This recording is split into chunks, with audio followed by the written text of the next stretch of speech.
Afinal de contas, o que é a vida? Eu gosto de sempre pensar na vida em blocos de 10 anos. E isso sempre me faz refletir da seguinte maneira: se eu tivesse a convicção de que eu não estaria aqui daqui a 10 anos, o que eu ia fazer?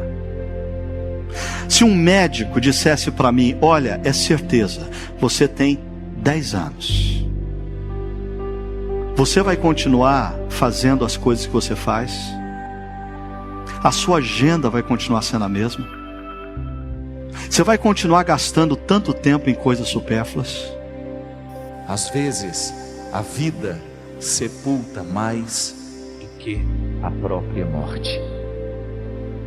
Quando nós não damos conta da vida, quando nós não damos conta de olhar para as dificuldades que nós temos, quando nós não encaramos os nossos limites de maneira positiva, quando nós nos curvamos das nossas fraquezas, das nossas fragilidades, quando a gente cria esse espírito de vítima, de gente coitadinha, eu não vou permitir que a vida me sepulte mais do que a própria morte. Não queiram uma vida sem sofrimento, queiram uma vida com luta. É isso que distingue as pessoas honestas no mundo de hoje, aquelas que são capazes de olhar para os limites que possuem. Eu tenho este limite, mas o limite é meu, não sou eu que sou dele. Me disseram que o objetivo da vida é ficar rico, e é mentira. Constituir patrimônio, ganhar dinheiro, sempre me pareceu pouco. Uma angústia que não passa quando a vida é vazia, e uma vida atrás de benefícios materiais é uma vida vazia. E para mim isso se comprova porque você morre e todo o patrimônio fica, você não leva. O que você leva? Se você nasceu, você vai morrer. O sentido da vida é a morte. Essa é a vida que eu estou querendo levar, com as pessoas que eu quero. Perguntem o que estamos fazendo de nós mesmos. O que eu quero? Onde isso vai me levar? Quem sou eu? Isso me torna ou não feliz? A vida é muito curta, gente, é muito rápida, é muito passageira para que se perca tempo numa existência medíocre, numa existência pequena, numa existência fraca. É muito pouco tempo para isso. Nós precisamos ter coragem, nós precisamos olhar essa vida de frente. Chega de gente fracassada, chega de gente indisposta para assumir a vida. O que você quer da vida?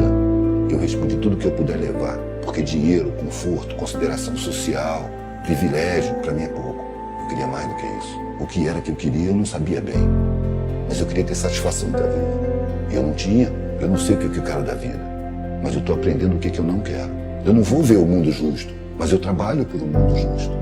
Porque se eu não trabalhar por um mundo justo, minha vida não tem sentido. Se eu tenho uma existência que beneficia o meu entorno, que eu vejo que as pessoas dão proveito, que é bom para outras pessoas, isso me realiza. Eu não consigo usufruir de privilégios diante da miséria. Eu acho constrangedor, eu acho vergonhoso. A programação é que você seja um competidor implacável.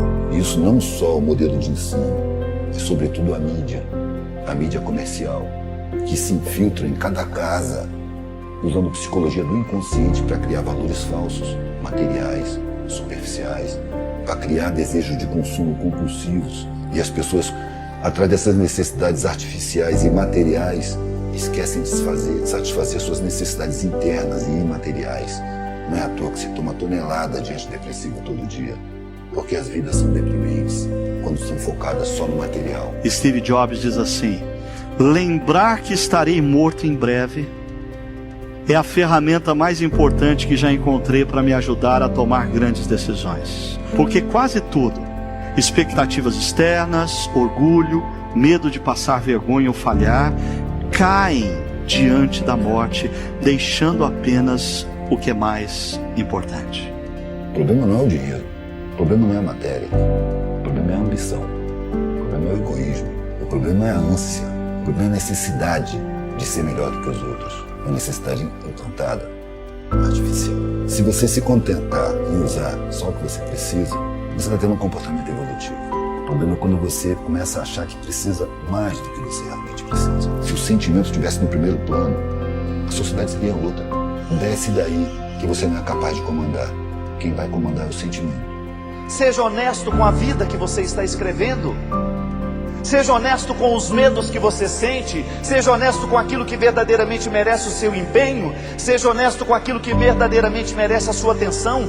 Pode ser que a gente esteja perdendo tempo na vida porque nós estamos dando atenção àquilo que de verdade não precisa ser.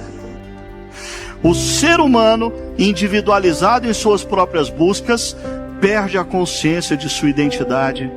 Ele perde a consciência de quem ele é. Ele perde a consciência do que é a vida. A vida, o que é a vida? Perde a capacidade de perceber que a vida é breve. Meu amigo, se eu tenho consciência de que a vida é breve, eu preciso aproveitar cada segundo da vida e lembrar que a vida é breve e frágil. Primeira coisa é enxergar. As pessoas querem encontrar saídas e não tem saída, tem caminho. Enxergar a realidade é a primeira coisa para fazer antes de você decidir o que fazer. A sociedade humana ainda não é humana, ela está ensaiando para ser. E eliminar essa ânsia de ver o mundo evoluindo. A gente não vai ver o mundo evoluído, a gente vai ver o mundo evoluindo. Se você sonhar com o mundo perfeito, você vai morrer desiludido. Se você se contentar em trabalhar no aperfeiçoamento do mundo, você vai cumprir sua vida com satisfação. E vai saber que você não vai colher esses frutos. Você vai estar plantando. E só isso vai satisfazer a sua vida. Se pudéssemos ter consciência do quanto nossa vida é passageira, talvez pensássemos 2 vezes antes de jogar fora as oportunidades que temos de ser e de fazer os outros felizes. Não sabemos por quanto tempo estaremos enfeitando este jardim e descuidamos. Cuidamos pouco de nós, dos outros. Nos entristecemos por coisas pequenas e perdemos minutos e horas preciosos. Reclamamos de que não temos ou achamos que não temos o suficiente. Cobramos dos outros, da vida, de nós mesmos. Agora, hoje, ainda é tempo de reconstruir alguma coisa. Não olhe para trás. O que passou, passou. O que perdemos, perdemos. Olhe para frente. Ainda é tempo de apreciar as flores que estão inteiras ao nosso redor. Ainda é tempo de agradecer pela vida, que mesmo passageira, ainda está em nós.